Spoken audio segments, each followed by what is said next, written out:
شب برات کی فضیلت کے حوالے سے بات کی جاتی ہے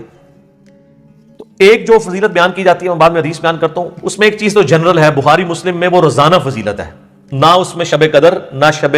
برات کو بھی دخل ہے۔ بخاری مسلم دونوں میں حدیث ہے کہ اللہ تعالیٰ آخری تہائی رات میں، یعنی اگر رات ہے نا 8 گھنٹے کی تو آخری آپ سمجھ لیں آلموسٹ 2.5 گھنٹوں میں، 2.75 گھنٹوں میں، اور رات ہوتی ہے غروب آفتاب سے لے کے فجر کا وقت داخل ہونے تک، آخری 1/3 حصہ جب فجر کے ہونے میں رہ جاتا ہے تو اللہ تعالیٰ آسمان دنیا پہ نزول فرماتا ہے جیسا کہ اس کی شان کے لائق ہے، اور فرماتا ہے، ندا دیتا ہے کہ ہے کوئی مجھ سے بخشش کا طلبگار کہ میں اسے بخش دوں،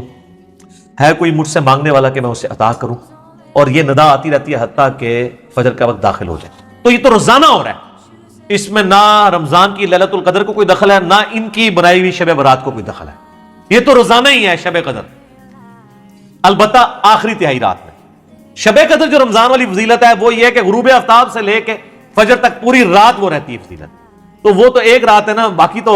ہر رات میں اللہ تعالیٰ آسمان دنیا میں نزول فرماتا ہے جیسا کہ اس کی شان کے لائق ہے۔ اس کی کوئی تفصیل نہیں کہ جی آج جناب امریکہ میں اس وقت دن ہے تو ادھر رات ہو گئی ہے تو کتنے ہے، یہ متشابہات ہیں، یہ ہمارے فریم آف ریفرنس سے بات ہے، باہر ہے چیزیں، ان کے اوپر، ان باتوں کے اوپر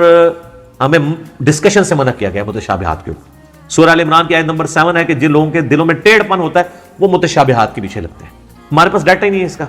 اس لیے اس کو ویل لیفٹ کرنا چاہیے۔ تو وہ حدیث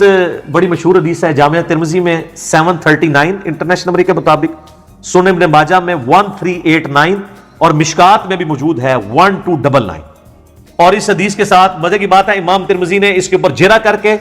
ساتھ لکھا ہے یہ روایت منقطع ہے، نہ تابعی کی ملاقات تبع تابعی سے ثابت ہے، نہ تابعی کی ملاقات صحابی سے ثابت ہے، 2 انقطاع ہیں۔ حتیٰ کہ امام ترمذی نے اس حدیث کے ساتھ لکھا ہے کہ میں نے اپنے استاد امام بخاری سے یہ پوچھا تو امام بخاری بھی اس حدیث کو ضعیف بتاتے تھے، امام بخاری بھی ترمذی بھی۔ اور ڈاکٹر طارق قادری صاحب اپنے شب برات کے لیکچر میں یہ حدیث ترمذی سے کھول کے پڑھ رہے، کہتے ہیں ترمذی پڑھ رہا ہوں صحاح ستہ میں سے، اور وہ حدیث پڑھنے کے بعد نا اینڈ پہ ٹھٹک گئے، کیونکہ اس کے بعد لکھا ہوا تھا، ان کو تو پتا تھا نا کہ امام ترمذی کہہ رہے کہ نہ میرے نزدیک یہ روایت ٹھیک ہے نہ امام بخاری کے نزدیک، آپ نے وہ کیوں نہیں آگے پڑھا؟ پڑھیں۔ حتیٰ کہ مشکات نے 1299 پہ انہوں نے بھی جب لی نا، انہوں نے امام ترمذی اور امام بخاری کے کمنٹ ساتھ نقل کیے ہیں، ترمذی کے ریفرنس سے لی، 739 ترمذی، سنن ابن ماجہ 1389، مشکات 1299۔ وہ بڑی مشہور حدیث کے سیدہ عائشہ کہتی ہیں، یہ روایت مطلب کمزور ہے، میں بیان کر رہا ہوں، ایک رات نبی علیہ السلام کو ہم نے بستر پہ غائب پایا تو میں اٹھی، میں نے یہ گمان کیا کہ اللہ کے نبی علیہ السلام کسی اور بیوی کے پاس نہ چلے گئے ہوں، تو میں نے دیکھا بقیع غرقد میں گئے ہیں، اور وہاں پہ نبی علیہ السلام کو میں نے جب پایا تو آپ نے فرمایا عائشہ تم نے کیا سمجھا کہ اللہ اور اس کا رسول تم سے خیانت کریں گے، یعنی میں کسی اور بیوی کے پاس چلا جاؤں گا؟ آپ صلی اللہ علیہ وآلہ وسلم نے فرمایا عائشہ یہ آج شعبان کی 15ویں رات ہے، اس رات اللہ تعالیٰ آسمان دنیا پہ تجلی فرماتا ہے اور بنی کلب کی بکریوں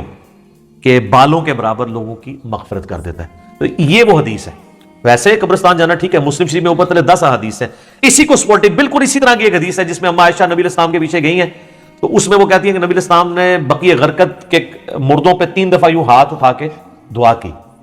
قبرستان میں ہاتھ اٹھا کے دعا کرنا بھی سنت، رات کے وقت جانا بھی سنت، اور اس میں آگے الفاظ ہے کہ جبرائیل علیہ السلام میرے پاس اللہ کا پیغام لے کے آئے تھے کہ بقیع غرقد والوں کے لیے